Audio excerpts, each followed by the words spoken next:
పూర్వం వ్యాఘ్రపాదుడనే మునికి ఉపమన్యుడు అనే కుమారుడుండేవాడు. అతడు గొప్ప బుద్ధిశాలి, అందరికీ ఇష్టమైనవాడు కూడా. అతను పూర్వజన్మ మహిమచే ఈ జన్మలో మునికుమారుడుగా జన్మిస్తాడు. ఉపమన్యుడు అతని తల్లికి కాలం కలిసి రాక పూట గడవక చిన్నతనం నుంచే తన మేనమామ ఇంట్లో ఉండేవారు. ఒకరోజు ఉపమన్యుడు తన మేనమామ కొడుకు పాలు తాగుతుండగా చూసి తనకు పాలు కావాలంటాడు. తల్లి పాలు ఇవ్వగా ఇంకా కావాలని మారాం చేస్తాడు. అప్పుడు ఉపమన్యుని తల్లి ఇరుగు పొరుగు నుంచి యాచించి తెచ్చిన గింజలను పిండిగా చేసి నీటిలో కలిపి అవి పాలని ఉపమన్యునికి అందిస్తుంది. తల్లి ఇచ్చిన పిండి పాలను తాగి ఇవి పాలు కావని, నిజమైన పాలు కావాలని ఏడవటం మొదలు పెడతాడు. సర్వజ్ఞాని అయినను తన నిరుపేదతనానికి బాధపడి బాలుని చేరదీసి ఇలా బాలబోధ చేసింది తల్లి. ఒకరిని ఆసరాగా చేసుకొని జీవిస్తున్న మనకి సమృద్ధిగా పాలెలా లభిస్తాయి నాయన? మనకు అదృష్టం లేదు, దేనికైనా పెట్టి పుట్టాలి. ఓ పుత్ర, పూర్వజన్మలో పరమేశ్వరుణ్ణి ఉద్దేశించి ఎంతగా ఆరాధన చేశామో అంత మాత్రమే మనకి ఈ జన్మలో లభిస్తుంది. సర్వమునకు ఈశ్వరుడే కర్త. ఆయన అనుగ్రహం లేనిదే చివరకు గ్లాసుడు గంగ కూడా లభించదు. ఇది పరమసత్యము నాయనా అన్నది. తల్లి ఎటో చూస్తూ దుఃఖంతో నిండిన మనస్సు గలదై చెప్పిన మాటలు శ్రద్ధగా విన్న ఉపమన్యుడు దగ్గరగా వచ్చి మాతృవాత్సల్యంతో ఇలా అన్నాడు. ఎందుకమ్మా ఏడుస్తావు? పాలేమైనా పరమార్థానికి దారి చూపించే పదార్థమా? నోటికి రుచిగా ఉంటాయని నీ యందు చనువుతో అడిగాను. శివుడి అనుగ్రహం ఉంటే అన్నీ ఉన్నట్లే అని చెప్పావు కదా. సరే, అట్టి శివానుగ్రహం కొరకే తపస్సు చేస్తాను. నువ్వు పిండి కలిపిన పాలను ఇచ్చావు కదా, నేను శంకరుణ్ణే మెప్పించి క్షీర సముద్రాన్ని గుప్పెడు పిండిగా చేసి ఆ పిండిని భక్షించి వస్తాను అన్నాడు.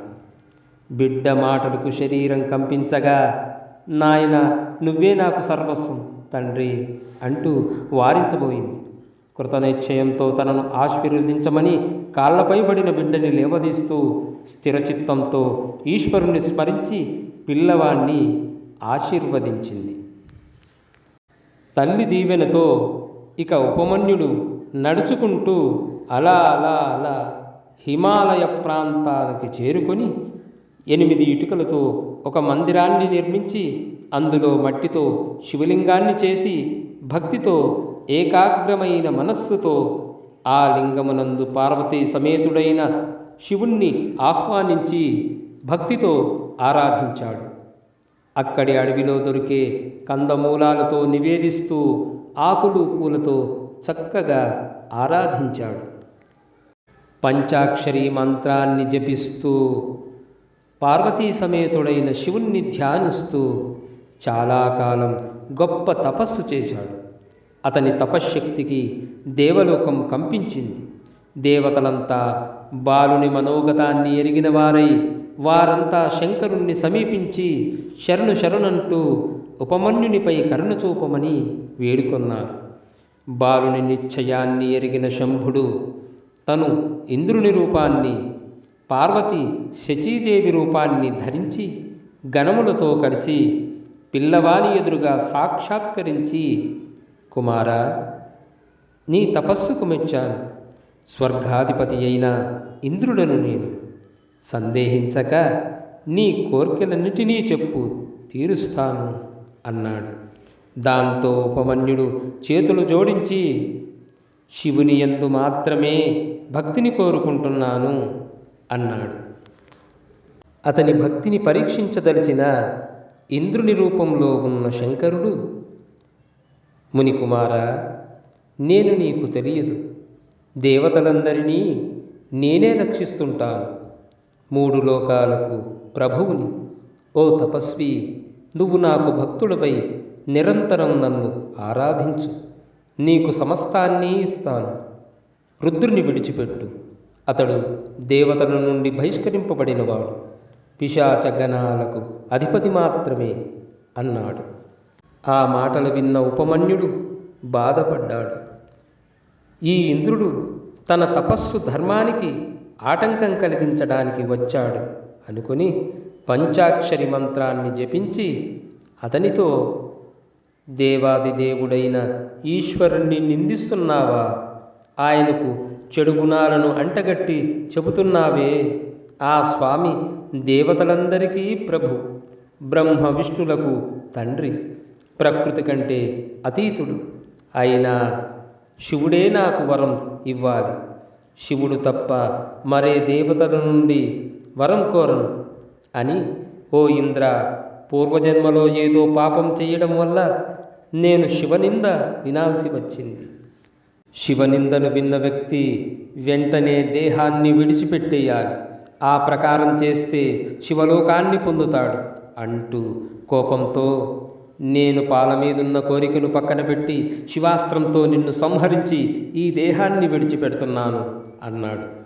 ఇంద్రుని సంహరించడానికి సిద్ధపడి ఉపమన్యుడు అక్కడి శివుడి పీఠం మీదున్న భస్మాన్ని తీసి మంత్రించి తన దగ్గరున్న చేతికర్రపై వేసి దాన్ని అఘోరాస్త్రంగా మలచి మంత్రించి ఇంద్రునిపై విడిచి గట్టిగా సింహనాదంలా అరిచి తన శరీరాన్ని అగ్నికి అర్పించడం కోసం సిద్ధపడ్డాడు.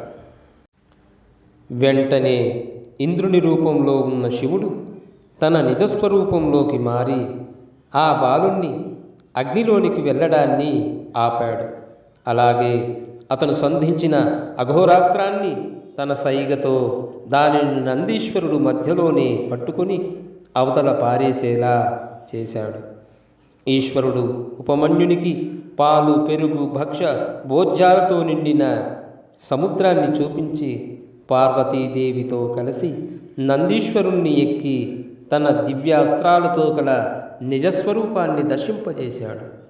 వెంటనే ఆ పిల్లవాడు స్వామికి ప్రణతులు చేయగా ఆ పిల్లవాడిని దగ్గరికి పిలిచి దీవించి క్షీరసాగర సారాన్ని వెన్నముద్దగా చేసి నోటికి అందించి తినిపించాడు. ఓ ఉపమన్యు, నీ భక్తికి, తపస్సుకి సంతోషించాను. నీకు, నీ వారందరికీ భక్ష్యభోజ్యాది సమస్త వస్తువులు ఏ లోటు లేకుండా లభిస్తాయి. నీకు అమరత్వాన్ని, శాశ్వతమైన గణాధ్యక్ష పదవిని ఇస్తున్నాను అని తథాస్తు అని దీవించి అంతర్ధానమయ్యాడు. ఇక ఆ బాలుడు ఇంటికి వచ్చి తల్లికి జరిగిన విషయాన్నంతా చెప్పాడు. బిడ్డ కోసం ఎదురు చూసిన ఆ తల్లి ఉపమన్యుడు ఈశ్వర కటాక్షంతో ఆహార పదార్థాలకు లోటు లేకుండా చేసిన స్వామిని పరిపరి విధాల ప్రార్థించింది. ఇది పరమశివుని పవిత్రమైన సురేశ్వరావతార గాథ. ఎవరు ఈ గాథని భక్తితో వింటారో వారికి ఈశ్వర సిద్ధి తప్పక ఉంటుంది. ఓం భుక్తిముక్తి ఫలప్రదాయ నమః.